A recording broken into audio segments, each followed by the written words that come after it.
Welcome to The Explainer. So today we're going to talk about how one single, easily missed compliance deadline can set off a really devastating chain reaction.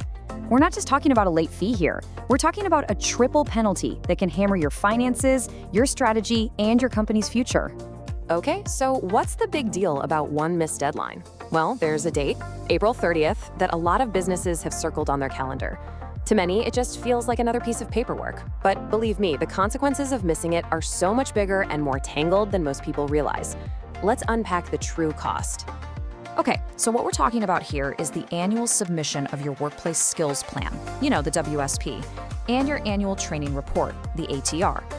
You send these to your relevant sector education and training authority, or SETA. On the surface, it seems like a pretty straightforward administrative task, right? But it's actually the golden key to a whole bunch of benefits. And if you miss it, that key doesn't just vanish. It actively locks three very, very important doors. And when you miss this deadline, it sets off this crazy domino effect. We call it the triple penalty. And it's not three separate problems you see. It's one single failure that cascades into three distinct and pretty severe punishments. So let's walk through it, domino by domino. The first domino, well, it falls fast, and it hits you right where it hurts, your bank account. This is the first, most immediate, tangible loss that kicks off this whole penalty sequence. A lot of people think the mandatory grant is some kind of bonus or a prize. It's not. It's actually a rebate. This is a direct refund of money your company has already paid in skills development levies. You're entitled to get it back simply for doing the planning process. But if you miss that deadline, poof, that money is gone instantly. You automatically forfeit the entire 20% grant. And there's no appeal, no do-overs, no second chances. This isn't some potential loss. It's a direct, hard financial blow to your company's bottom line for the year. Okay, so you've lost the cash, but unfortunately, the damage doesn't stop there. Not even close. The financial hit is really just the beginning.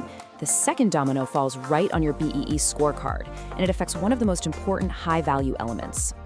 The penalty here is, well, it's absolute. You get a 0. Not a few points less, not a slap on the wrist, a big, fat 0 out of a possible 20 points for the entire skills development element. Think about that. Every single cent you invested in training that year now counts for absolutely nothing on your scorecard. And look, don't just take my word for it. This isn't some interpretation. It's written right into the law.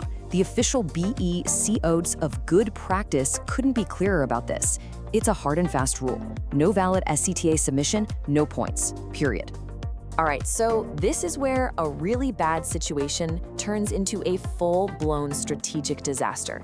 This final penalty is the one that directly torpedoes your company's competitiveness. It can literally affect your ability to win new business. It takes an internal slip-up and turns it into a major disadvantage out in the market. Think of it this way. To make sure companies are really taking transformation seriously, the BEE codes created these things called priority elements. You can't just ignore them or pick and choose where you want to focus. You have to show a real commitment to these core pillars. And there are these non-negotiable thresholds you just have to meet. And this table just lays it out perfectly.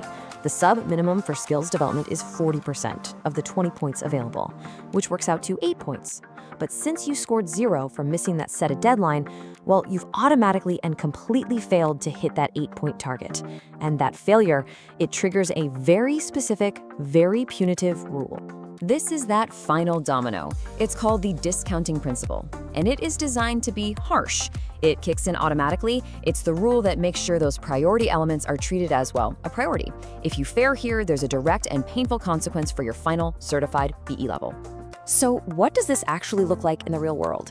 Let's say your company did great everywhere else. You scored enough points to be a really competitive level 4.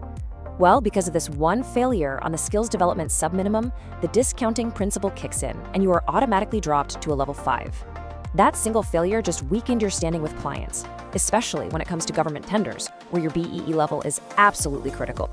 So let's just pull all this together and recap this devastating chain reaction.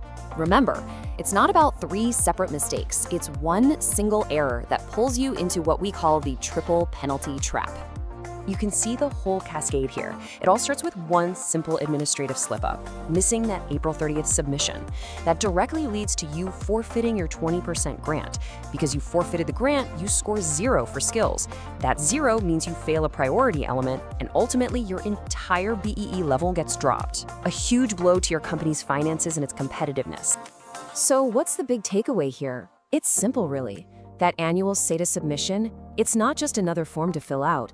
It's a massive, high-stakes, strategic gateway. Get it right, and you unlock cashback and secure your BEE score. Get it wrong, and it costs you cash, it costs you points, and it costs you your competitive standing.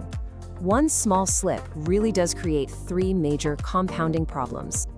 And that leaves us with one final, pretty crucial question to think about.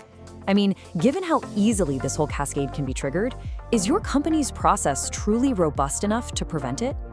This really highlights why managing this deadline with expert care isn't just a nice to have. It's absolutely essential risk management for any business operating in South Africa today. Do not forget to like and subscribe for more videos like this.